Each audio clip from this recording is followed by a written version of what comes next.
Dear students, हम पढ़ रहे हैं solution and it's colligative properties. ठीक है, तो लास्ट पीरियड में हमने देखा एलिवेशन इन बॉइलिंग पॉइंट और आज हम देखेंगे डिप्रेशन इन फ्रीजिंग पॉइंट।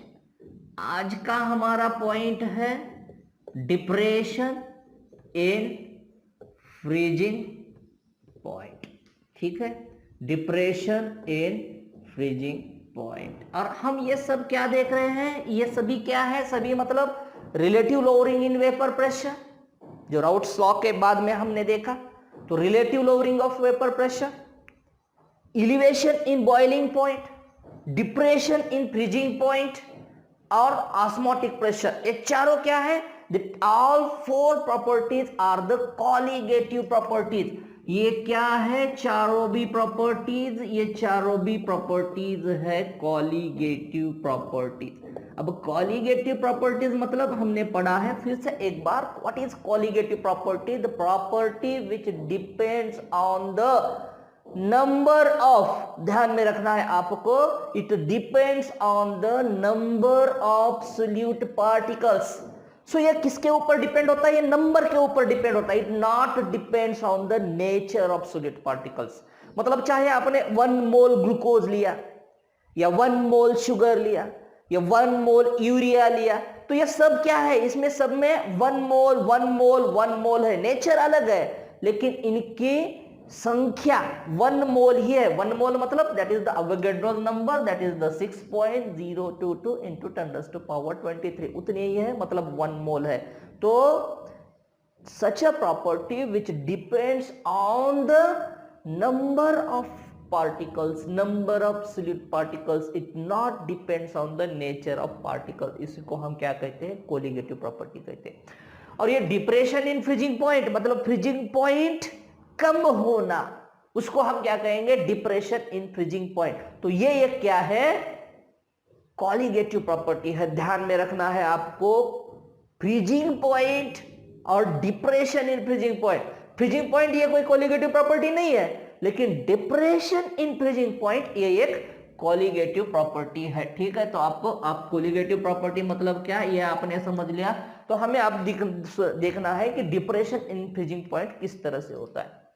ठीक है, उसके बाद हम देखेंगे ग्राफ देखेंगे, उसके बाद हम एक्सप्रेशन देखेंगे, और फिर उसके बाद मॉलिक्यूलर मास किस तरह से काउंट किया जाता है, किस तरह से कैलकुलेट किया जाता है, सोल्यूट का मॉलिक्यूलर मास किस तरह से काउंट करेंगे, ये हम देखेंगे। और लास्ट में देखेंगे इसके एप्लीकेशंस, मतलब डिप्रेशन ऑफ फ्रीजिंग पॉइंट का कहीं तो एप्लीकेशन होता होगा ना, जो भी पॉइंट हम पढ़ रहे हैं उसका कहीं भी, ये तो एप्लीकेशन है। आपके नीट के एग्जाम में एमसीक्यू आएगा, जेईई के एग्जाम में एमसीक्यू, आपके सीईटी के एग्जाम में एमसीक्यू आएगा, या कोई डिस्क्रिप्टिव सवाल आपके स्टेट बोर्ड के लिए डिस्क्रिप्टिव सवाल आएगा, वो छोड़ के कोई और एप्लीकेशन है क्या, तो वो एप्लीकेशन हम देखेंगे इसके लास्ट में। ठीक है, तो डिप्रेशन इन फ्रीजिंग पॉइंट देखने के लिए हम देखेंगे क्या, हम देखेंगे एक छोटा सा ग्राफ। ठीक है, अब ग्राफ इस एक्सिस पे होगा टेम्परेचर, इस तरफ बढ़ रहा है, इस एक्सिस पे होगा क्या, इस एक्सिस पे होगा वेपर प्रेशर, जो वेपर क्रिएट करता है या वेपर जो एग्जर्ट करता है प्रेशर उसके सरफेस के ऊपर, उसको हम वेपर प्रेशर कहते हैं। ठीक है, एलिवेशन इन बॉइलिंग पॉइंट जो लास्ट का पीरियड था, that is the elevation in boiling point, उसमें हमने डिटेल में देखा था कि किस तरह से वेपर तैयार होते हैं, फिर वेपर किस तरह से प्रेशर एग्जर्ट करेंगे लिक्विड सरफेस के ऊपर, और वो जब that vapour pressure becomes equal to the atmospheric pressure, then liquid starts to boil, that is called as the boiling point. ये देखा है हमने। अब फ्रीजिंग पॉइंट मतलब क्या है? फ्रीजिंग पॉइंट मतलब फ्रीज होता है, लिक्विड फ्रीज होता है, तो वो कब फ्रीज होगा, बॉइल कब होता है, जब vapour pressure of liquid becomes equal to the atmospheric pressure. Liquid का जो वेपर प्रेशर होता है वो एटमॉस्फेरिक प्रेशर के जब इक्वल होता है, तब ये लिक्विड बॉइल होना शुरू हो देता है, होता है, उसको हम बॉइलिंग पॉइंट कहते हैं। अब फ्रीजिंग पॉइंट क्या है? फ्रीज होना, सॉलिडिफिकेशन होना, लिक्विड का सॉलिड में कन्वर्जन होना। अब कौन से टेम्परेचर को या कौन से पॉइंट को कोई भी लिक्विड फ्रीज होता है? ठीक है, तो कौन से पॉइंट को लिक्विड फ्रीज होगा? जब लिक्विड का वेपर प्रेशर और सॉलिड का वेपर प्रेशर इक्विलिब्रियम में आएगा, इक्वल होगा, तभी liquid starts to freeze, is called as freezing point. Boiling point ऊपर जा रहा है, बढ़ रहा है टेम्परेचर, फ्रीज क्या हो रहा है? टेम्परेचर नीचे आ रहा है, टेम्परेचर को कम करना है। जैसे कि अभी जो भी टेम्परेचर है 20-25 होगा, अभी बारिश का मौसम है तो 20-25 होगा टेम्परेचर। तो इस टेम्परेचर में लिक्विड फ्रीज नहीं होगा। जब हम इसी लिक्विड को या वाटर को जब हम फ्रीज में रखेंगे तो वो क्या करता है? उसका टेम्परेचर रिड्यूस कर देता है, उसका वेपर प्रेशर कम कर देता है। किसका? उस लिक्विड का वेपर प्रेशर कम कर देता है, और वो आता है किसके? सॉलिड के वेपर। सॉलिड का भी वेपर प्रेशर होता है ना, तो वो आता है सॉलिड के वेपर प्रेशर के इक्विलिब्रियम में, और तभी लिक्विड फ्रीज होना शुरू होता है। ठीक है, तो अभी हम क्या करेंगे? प्योर लिक्विड का एक ग्राफ बनाएंगे। ये प्योर लिक्विड का एक ग्राफ है। तो हमें पता है जैसे जैसे टेम्परेचर बढ़ता है वैसे वैसे वेपर प्रेशर भी बढ़ता है। जैसे जैसे टेम्परेचर, फिर से एक बार, जैसे जैसे इस तरफ टेम्परेचर बढ़ रहा है, तो जैसे जैसे टेम्परेचर बढ़ेगा वैसे वैसे vapour pressure of pure liquid भी बढ़ेगा। देखा हमने एलिवेशन इन बॉइलिंग पॉइंट में देखा ये ग्राफ कि जैसे जैसे, अब इसको उल्टा सोच लेते हैं, जैसे जैसे टेम्परेचर कम होगा वैसे वैसे वेपर प्रेशर कम हो रहा है। ठीक है, अब सॉलिड का देखेंगे। सॉलिड के लिए, सॉलिड का भी कुछ वेपर प्रेशर होता है ना, सॉलिड का भी कुछ वेपर प्रेशर होता है। तो ये सॉलिड का वेपर प्रेशर के लिए ये ऐसे, ठीक है, तो ये सॉलिड का वेपर प्रेशर है, ये प्योर लिक्विड का वेपर प्रेशर है। सॉलिड का भी वेपर प्रेशर, जैसे जैसे टेम्परेचर बढ़ेगा वैसे वैसे सॉलिड का भी वेपर प्रेशर बढ़ेगा। ठीक है, वैसे वैसे सॉलिड का भी वेपर प्रेशर बढ़ेगा।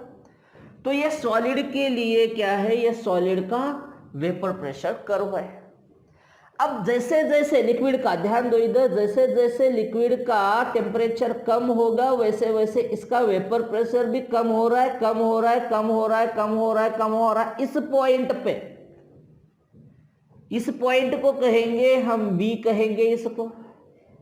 तो इस बी पॉइंट पे इस प्योर लिक्विड का वेपर प्रेशर और सॉलिड का वेपर प्रेशर इक्विलिब्रियम में आया है। तो इस पॉइंट पे, बी पॉइंट पे लिक्विड फ्रीज होना शुरू करेगा। इस पॉइंट को कहेंगे हम T for temperature, F for freezing temperature और 0 फॉर प्योर सॉल्वेंट। अब ये प्योर लिक्विड है या प्योर सॉल्वेंट भी बोल सकते हैं हम इसको। तो ये प्योर सॉल्वेंट किस पॉइंट पे फ्रीज हो रहा है? बी पॉइंट पे फ्रीज हो रहा है। अब बी ही पॉइंट पे क्यों फ्रीज हो रहा है? क्योंकि सॉलिड का जो वेपर प्रेशर है, लिक्विड का जो वेपर प्रेशर है, वो इस बी पॉइंट पे इक्विलिब्रियम में आ रहा है। इसलिए इसी टेम्परेचर को, that is the TF0, T means temperature, F means freezing और 0 फॉर द प्योर। तो इस प्योर सॉल्वेंट कहां पे फ्रीज हो रहा है? बी पॉइंट पे फ्रीज हो रहा है, उसको कहेंगे TF0। अब ये प्योर था तब ये बात बन गई, ये ग्राफ बन गया जब प्योर था तब। अब हमें इसमें नॉन वोलेटाइल सॉल्यूट को ऐड करना है। इसमें क्या ऐड करना है? हमें नॉन वोलेटाइल सॉल्यूट ऐड करना है। कौन है नॉन वोलेटाइल सॉल्यूट? शुगर है, ग्लूकोज है, फ्रुक्टोज है, यूरिया है। ठीक है, तो ये नॉन वोलेटाइल सॉल्यूट है। जो वोलेटाइल नहीं है, वोलेटाइल मतलब वेपराइज नहीं होता है अपने आप, या वेपराइज नहीं होगा, उसको हम नॉन वोलेटाइल सॉल्यूट कहेंगे। तो हमने इस प्योर लिक्विड में नॉन वोलेटाइल सॉल्यूट को ऐड कर दिया, added with the non volatile solute. अब होगा क्या? ध्यान से सुनो, अब होगा क्या?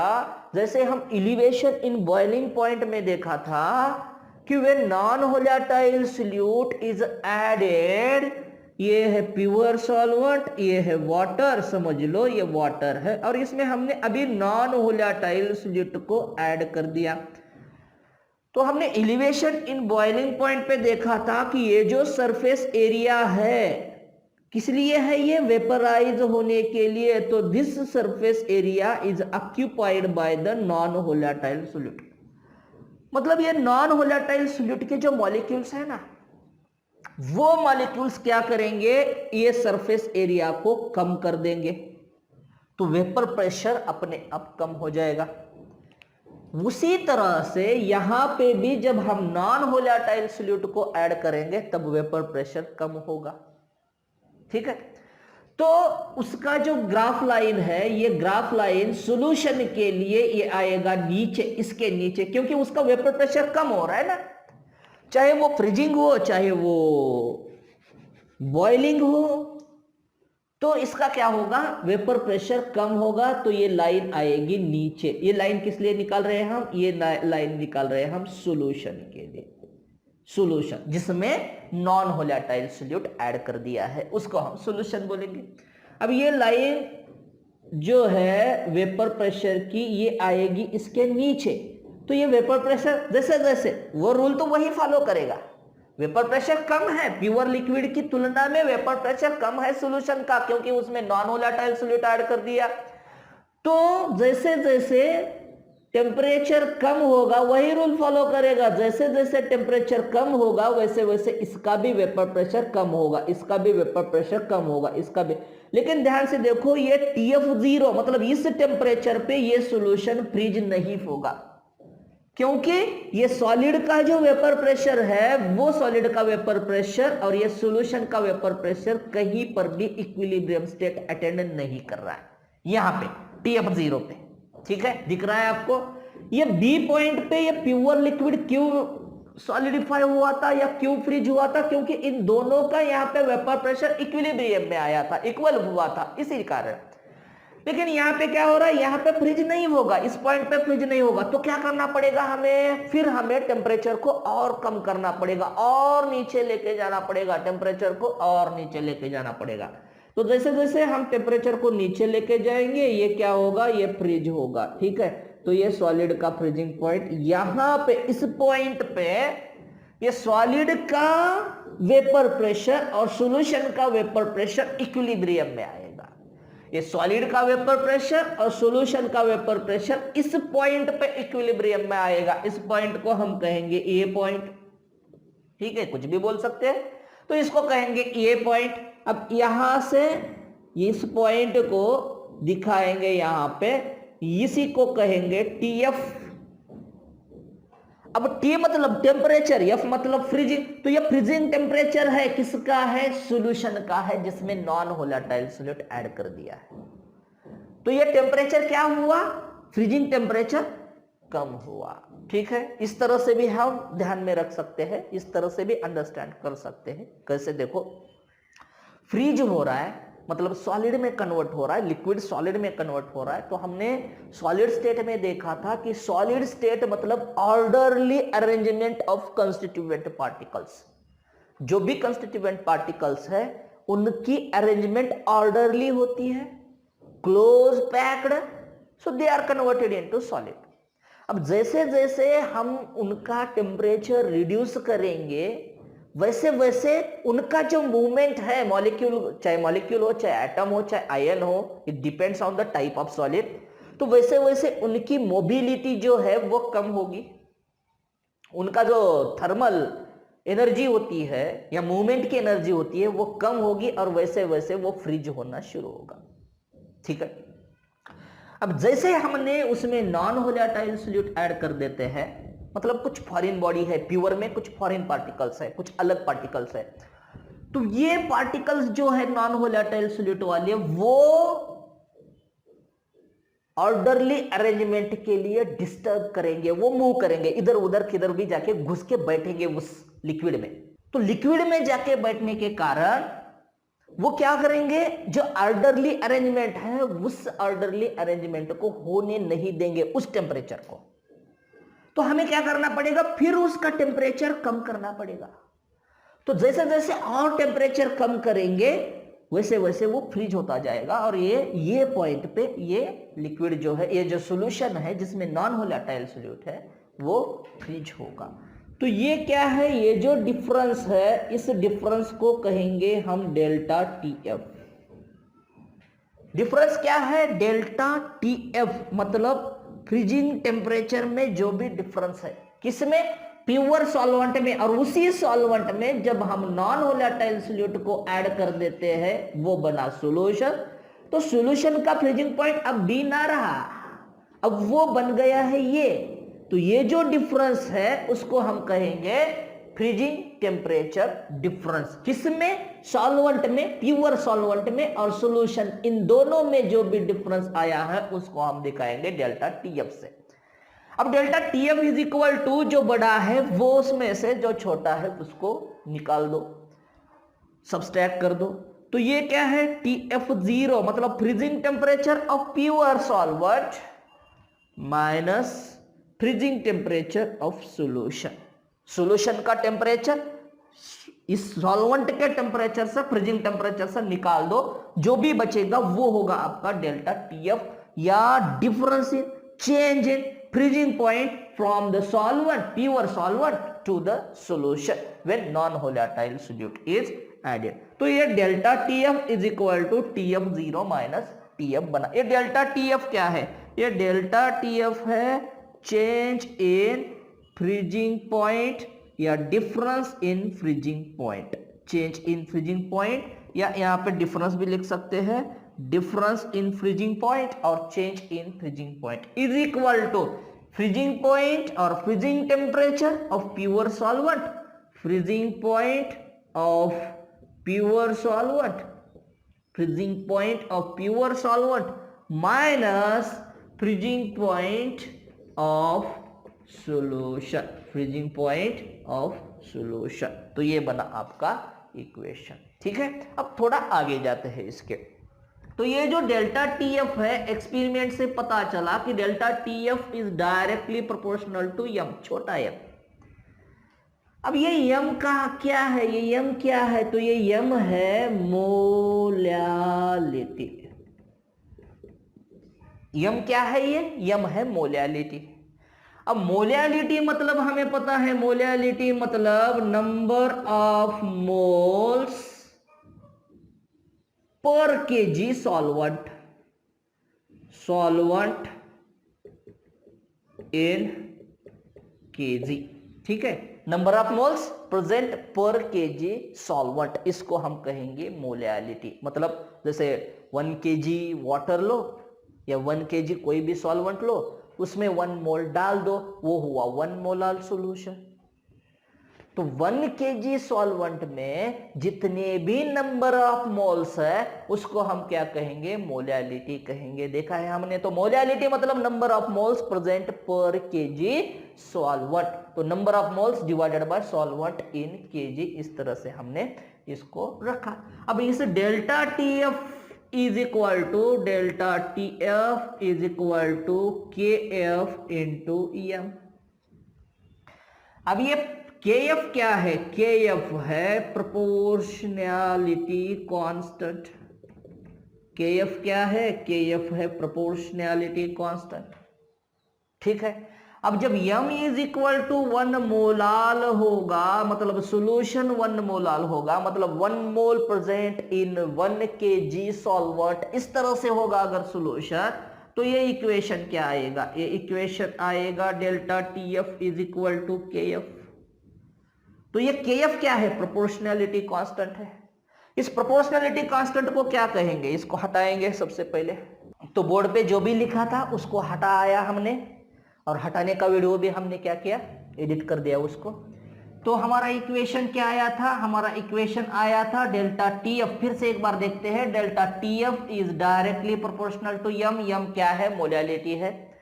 तो प्रोपोर्शनैलिटी कांस्टेंट लेंगे यहां पे, delta TF is equal to KF into m।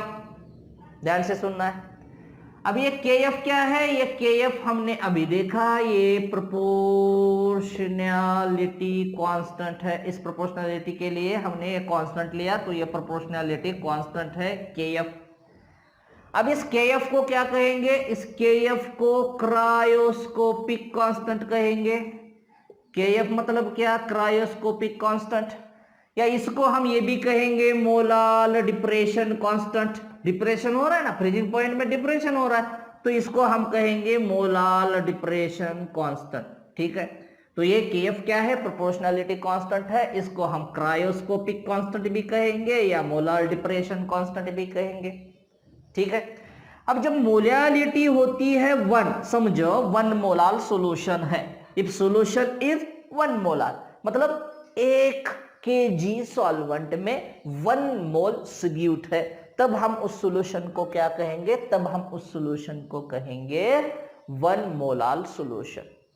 तो सॉल्यूशन यहां पे कितना है? 1 मोलार सॉल्यूशन है। अब 1 मोलार सॉल्यूशन है तो ये इक्वेशन आएगा किस तरह? ये इक्वेशन आएगा delta TF is equal to KF। If solution is 1 molar. जब 1 मोलार सॉल्यूशन होगा, 1 मोलार मतलब क्या? 1 mole of solute present in 1 kg solvent, तब हम उसको 1 मोलार कहेंगे। तो 1 मोलार मतलब 1 मोल सॉल्यूट है, चाहे ग्लूकोज है, चाहे फ्रुक्टोज है, चाहे शुगर है, चाहे यूरिया है। तो ये 1 मोल सॉल्यूट जब है 1 kg सॉल्वेंट में, तब हम इसको क्या कहेंगे? 1 मोलार कहेंगे। और तब इक्वेशन क्या आएगा? तब इक्वेशन आएगा delta TF is equal to KF। अब ये पूछा जाएगा कि what is KF? It is the cryoscopic constant. और डिफाइन क्रायोस्कोपिक कांस्टेंट अगर पूछा जाए, स्टेट बोर्ड में पूछा जाता है, जब डिस्क्रिप्टिव लिखना होता है आपको, तो तब पूछा जाता है कि व्हाट इज क्रायोस्कोपिक कांस्टेंट और डिफाइन मोलार डिप्रेशन कांस्टेंट, तो क्या लिखोगे? तो ये लिखना है कि चेंज इन फ्रीजिंग पॉइंट, यहां पे चेंज हो रहा है फ्रीजिंग पॉइंट में, कम हो रहा है फ्रीजिंग पॉइंट। जब सॉल्वेंट होता है तब फ्रीजिंग पॉइंट अलग था, जब उसमें हमने नॉन वोलेटाइल सॉल्यूट को ऐड कर दिया तब क्या हुआ? फ्रीजिंग पॉइंट कम हुआ।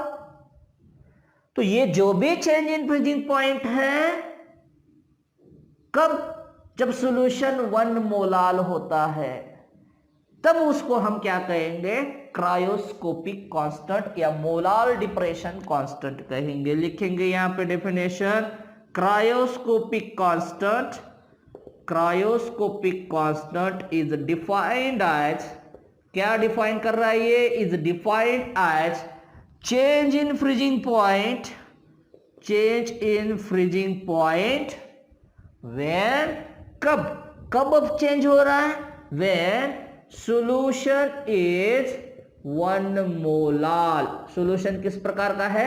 1 मोलार सॉल्यूशन है। या इसको इस तरह से भी लिख सकते हैं हम, cryoscopic constant, cryoscopic constant is defined as, किस तरह से डिफाइंड करना है? Is defined as change in freezing point और difference in freezing point, change in freezing point when 1 mole solute present in 1 kg solvent. जब 1 kg सॉल्वेंट में 1 mole solute है, तब जो भी चेंज हो रहा है किसमें? फ्रीजिंग पॉइंट में, तब हम उसको क्या कहेंगे? तब हम उसको क्रायोस्कोपिक कांस्टेंट कहेंगे। ठीक है।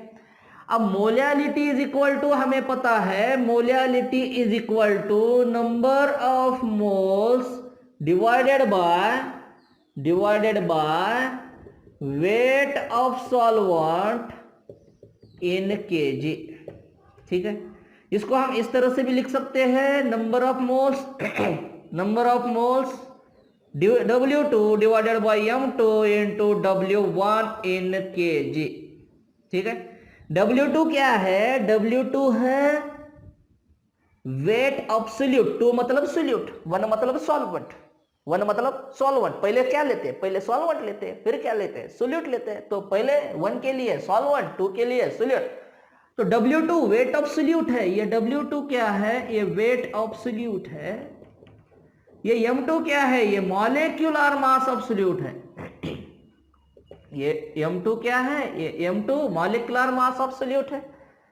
W1 क्या है? वेट ऑफ, अब ये क्या हुआ? W1 क्या होगा? 2 है, 1 2 है तो सॉल्यूट है, 1 है तो क्या है? 1 है तो सॉल्वेंट है। तो वेट ऑफ सॉल्वेंट, W1 क्या है? वेट ऑफ सॉल्वेंट है। ठीक है। तो इसको, इस मोलैलिटी को रखेंगे अब कहां पे, इस इक्वेशन में रखेंगे, delta T F is equal to K F into F, इसमें रखेंगे। तो delta T F is equal to K F into W2 divided by M2 into W1 in kg. अगर ये केजी में है, ये क्या है, वे W2 M2 W1 ये सब केजी में है, तो ये इक्वेशन आएगा। अब इसको ग्राम में कन्वर्ट करना है तो इक्वेशन आएगा क्या, delta T F is equal to K F into W2 divided by M2 into W1 into, इसको मल्टीप्लाई करना पड़ेगा किससे, 1000 से। When this quantity means weight and molecular mass is in gram, जब ये ग्राम में आएगा तब इसको हम किससे मल्टीप्लाई करते हैं, 1000 से मल्टीप्लाई करते हैं, ठीक है। तो डेल्टा टी एफ क्या है, चेंज इन फ्रीजिंग पॉइंट है। के एफ क्या है, क्रायोस्कोपिक कांस्टेंट या मोलार डिप्रेशन कांस्टेंट है। W2 क्या है, वेट एब्सोल्यूट है 1000। M2 क्या है, मॉलिक्यूलर मास एब्सोल्यूट है। W1 क्या है, वेट ऑफ सॉल्वेंट है। अगर एक ग्राम में होता है तो इसको 1000 से मल्टीप्लाई करते हैं, ठीक है। तो मॉलिक्यूलर मास किस तरह से कैलकुलेट करेंगे, M2 इज इक्वल टू, ये जाएगा यहां पे, ये जाएगा उसकी जगह, तो M2 इज इक्वल टू ये KF as it is into W2 as it is into 1000 as it is, ये चला जाएगा उसकी जगह, तो ये आएगा delta TF change in freezing point into W1। अगर ये सभी क्वांटिटी ग्राम में है तो ही 1000 से मल्टीप्लाई की जरूरत है, नहीं तो नहीं है, ठीक है। So this is about the cryoscopic constant and this is about the freezing depression in freezing point. तो फ्रीजिंग पॉइंट डिप्रेस हो रहा है, that is the delta T F is directly proportional to m. तो यही यहां पे conclude होता है, क्या कंक्लूड होता है कि डेल्टा टी एफ मतलब फ्रीजिंग पॉइंट का कम होना ये एक कॉलीगेटिव प्रॉपर्टी है, कॉलीगेटिव प्रॉपर्टी है। क्यों है, क्योंकि ये डिपेंड है मोलैलिटी पे, और मोलैलिटी किसके ऊपर डिपेंड है, मोलैलिटी डिपेंड है नंबर ऑफ मोल्स के ऊपर। तो नंबर ऑफ मोल्स मतलब नंबर पे डिपेंड है, तो वो है कॉलीगेटिव प्रॉपर्टी। तो डिप्रेशन इन फ्रीजिंग पॉइंट क्या है, डिप्रेशन इन फ्रीजिंग पॉइंट ये एक कॉलीगेटिव प्रॉपर्टी है, ठीक है। मैं यहां पे एक एग्जांपल लेंगे कि जैसे हमने बोतल में पानी रख दिया फ्रिज में, ठीक है, तो वो 0 डिग्री सेल्सियस को फ्रीज होगा, ठीक है, 0 डिग्री सेल्सियस को वो फ्रीज होगा। अब उसमें हमने मिलाया 1 मोल शुगर या 1 मोल यूरिया, चाहे जो भी हो, it depends on the numbers not on the nature. तो 1 मोल यूरिया हमने उसमें मिला दिया और अब रखा उसको फ्रिज में, ठीक है। तो वो 0 डिग्री सेल्सियस को फ्रिज होता है, वो 0 डिग्री सेल्सियस को फ्रिज नहीं होगा, क्योंकि उसमें अब नॉन वोलेटाइल सेल। चलो एक सिंपल सा एग्जांपल बताता हूं। हमारा जो फ्रिज होता है घर का, उस फ्रिज में हमने अगर बोतल में पानी रखा तो वो फ्रिज हो जाता है और वो उसका आइस में कन्वर्जन होता है, ठीक है। लेकिन आइसक्रीम अगर हमने, हमारे घर में जो फ्रिज होता है 0 डिग्री सेल्सियस मेंटेन करने वाला सिंपल सा फ्रिज होता है, तो उसमें अगर हमने आइसक्रीम को रखा तो वही आइसक्रीम वहां पे सॉलिडिफाइड नहीं होगी, फ्रिज नहीं होगी, वो गल जाएगी, वो लिक्विड में कन्वर्ट होगी। ऐसा क्यों हुआ है, ऐसा क्यों हो रहा है, क्योंकि वो फ्रिज जो है, डीप फ्रिज जैसे दुकान में होते हैं, शॉप में होते हैं, तो वहां पे होता है डीप फ्रीजर, उसका टेम्परेचर कम होता है, मतलब माइनस में चला जाता है उसका कम होता है, वो मेंटेन्ड होता है। तो वहां पे जो आइसक्रीम होती है वो आइसक्रीम वहां पे फ्रिज होगी, सॉलिड स्टेट में रहेगी, वो लिक्विड स्टेट में नहीं है। लेकिन जैसे ही हमने उस आइसक्रीम को घर के फ्रिज में रखा तो वो गल जाएगी, वो क्या होगी, लिक्विड में कन्वर्ट होगी। उसका कारण यही है कि उसमें नॉन वोलेटाइल जो भी आइसक्रीम में यूज होता है, यहाँ पे हमें बताना नहीं है कि आइसक्रीम कैसे बनाते हैं, ठीक है। तो जो भी उसमें कंटेंट है, उसमें जो भी नॉन वोलेटाइल कंटेंट है, जैसे शुगर होगा, जैसे आटा होगा, चाहे जो भी हो, तो वो क्या करेगा, उस आइसक्रीम में जो लिक्विड है, उस लिक्विड का वेपर प्रेशर क्या होगा, कम होगा, और वो सॉलिडिफाई करने के लिए, जो ऑर्डरनेस करने के लिए उसको और थोड़ा टेम्परेचर कम करना पड़ेगा। तो हमारे फ्रिज में लिक्विड फ्रिज होगा, लेकिन ये आइसक्रीम फ्रिज नहीं होगी, आइसक्रीम सॉलिडिफाइड नहीं होगी, उसको डीप फ्रीजर लगेगा, या मतलब कम टेम्परेचर जिसका होता है उस वही फ्रिज लगेगा। ठीक है, तो ये है फ्रीजिंग पॉइंट का कम होना या डिप्रेशन इन फ्रीजिंग पॉइंट। तो जब फ्रीजिंग पॉइंट डिप्रेस होता है तो उसका कारण होता है क्या? उसका कारण होता है नॉन वोलेटाइल सॉल्यूट। अब ये भी कारण होता है कि उसमें नॉन वोलेटाइल सॉल्यूट कितने पार्टिकल्स है, कितने नंबर्स है, नेचर नहीं है, मतलब उसमें शुगर है या सुक्रोज है या ग्लूकोज है या फ्रुक्टोज है या यूरिया है, चाहे जो भी है, नंबर कितने हैं इसके ऊपर डिपेंड होता है उसका फ्रीजिंग पॉइंट कितना कम होना चाहिए, इसके ऊपर डिपेंड होता है। ठीक है, तो ये एक कोलिगेटिव प्रॉपर्टी है। और इसमें हम क्या देखा, हमने क्या देखा, इसमें हमने देखा कि जितने नंबर ऑफ पार्टिकल्स बढ़ेंगे उतना फ्रीजिंग पॉइंट उसका कम होता जाएगा। अब हम देखेंगे इसका यूनिट क्या होता है, देखना भूल गए थे हम, तो हम देखेंगे कि इसका केएफ का क्रायोस्कोपिक कांस्टेंट का यूनिट क्या होगा। तो केएफ इज इक्वल टू क्या आएगा, केएफ इज इक्वल टू आएगा delta TF divided by F. तो डेल्टा टीएफ हम किस में कैलकुलेट करते हैं, केल्विन में कैलकुलेट करते हैं। टेम्परेचर किस में कैलकुलेट करते हैं, केल्विन में कैलकुलेट करते हैं। तो ये केल्विन आया, और मोल क्या होता है, मोल होता है number of moles present per kg solvent, मतलब ये आएगा मोल पर केजी। ठीक है, ये आएगा मोल पर केजी।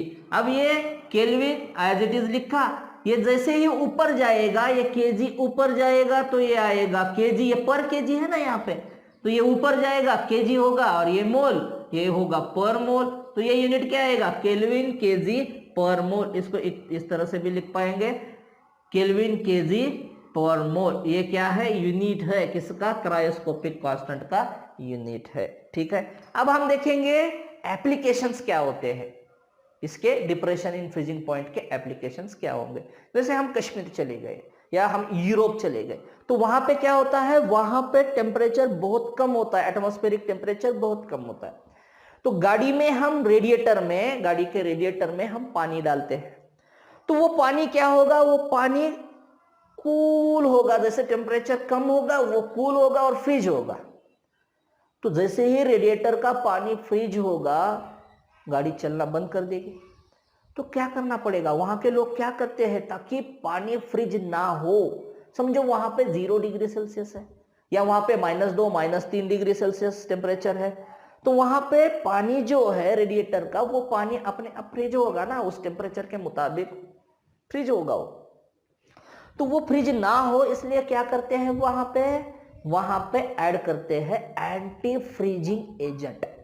एंटी मतलब अपोजिट, फ्रीजिंग एजेंट जो फ्रिज को रोके, फ्रिज होने से बचाए, उसको हम कहते हैं एंटी फ्रीजिंग एजेंट। अब एंटी फ्रीजिंग एजेंट कौन है, एंटी फ्रीजिंग एजेंट है इथिलीन ग्लाइकॉल ऐड कर देते हैं, उसको ध्यान में रखना है इसको कि इथिलीन ग्लाइकॉल जो है, इथिलीन ग्लाइकॉल ऐड कर दो किसमें, वाटर में। जो वाटर हम गाड़ी के 4 व्हीलर के रेडिएटर में यूज कर रहे हैं उसमें इथिलीन ग्लाइकॉल ऐड किया होता है। अब ये इथिलीन ग्लाइकॉल क्या करेगा, ये इथिलीन ग्लाइकॉल फ्रीजिंग पॉइंट, ये सोल्यूट बन गया ना, वहां पे सोल्यूट ऐड हुआ ही है, तो ये सोल्यूट क्या करेगा, उसका फ्रीजिंग पॉइंट कम कर देगा। तो समझो वहां पे -2 -3 -4 डिग्री सेल्सियस है, तो वो जो वाटर है रेडिएटर का वो फ्रिज नहीं होगा। ठीक है, तो गाड़ी आसानी से चलेगी। तो ये as anti freezing agent, that is the ethylene glycol added to the radiator. Okay, तो ये एक यूज हुआ। अब दूसरा यूज जो है, आप कभी हॉलीवुड फिल्म में देखते हैं, हॉलीवुड फिल्म में देखते हैं या कोई हॉलीवुड एपिसोड देखते हैं, तो वहां पे रोड पे बर्फ जमी हुई होती है, तो उसके ऊपर कुछ ना कुछ ऐसा स्प्रेड किया दिखाई देता है आपको। यहाँ इंडिया में तो टेम्परेचर ज्यादा होता है तो उसकी जरूरत नहीं होगी यहाँ पे, तो वहां पे क्या होता है, कुछ स्प्रेड किया दिखाई देता है आपको। तो वो क्या स्प्रेड कर रहे हैं, वो स्प्रेड कर रहे हैं या NaCl या कैल्शियम क्लोराइड, ये ऐड कर रहे हैं हम, मतलब उसके ऊपर स्प्रे कर रहे हैं आइस के ऊपर। तो ये क्या कर देता है, उस जमी हुई आइस को पिघलाता है, इट मेल्ट्स द आइस। क्यों पिघलाता है, क्योंकि ये NaCl है, नॉन वोलेटाइल सॉल्यूट है, या कैल्शियम क्लोराइड है, नॉन वोलेटाइल सॉल्यूट है। तो वो क्या करेगा, उस लिक्विड का फ्रीजिंग पॉइंट कम कर देगा। तो उस लिक्विड का फ्रीजिंग पॉइंट कम होगा तो वहां पे जो फ्रिज आइस हो, वो आइस जमने ही नहीं देगा वहां पे। तो due to that road will be the clear. Okay, तो ये सोडियम क्लोराइड और the calcium chloride added to the rods or the ice which are floats on the rods, so that acts as the anti-freezing agent and it dissolves ice and road will be the clear. So this is about the depression in freezing point. किस तरह से freezing point depress होता है, किस तरह से कम होता है. प्योर सॉल्वेंट का जो भी फ्रीजिंग पॉइंट है उसमें हमने नॉन वोलेटाइल सोल्यूट को ऐड कर दिया तो फ्रीजिंग पॉइंट हुआ कम, तो इसको कहेंगे हम डिप्रेशन इन फ्रीजिंग पॉइंट. अब depression in freezing point is directly proportional to the molality, तो ये मोलैलिटी के ऊपर डिपेंड है. अब molality is number of moles present per kg solvent, तो नंबर ऑफ मोल्स मतलब it depends on the numbers. So in such a way that colligative property is the depression in freezing point is the colligative property which depends on the numbers. Okay, so delta TF is equal to KF into M. तो KF क्या है? depression in freezing point constant या molal depression constant या cryoscopic constant. So जब solution 1 molal होता है तब delta TF is equal to KF आएगा.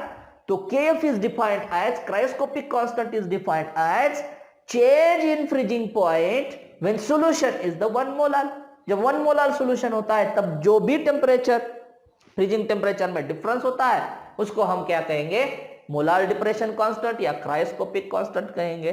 और बाद में लास्ट में हमने इक्वेशन देखा. So delta TF is equal to KF into W2 divided by M2 into W1 अगर kg में होता है तो इसी प्रकार से हम M2 मतलब मॉलिक्यूलर मास ऑफ सोल्यूट भी कैलकुलेट कर सकते हैं.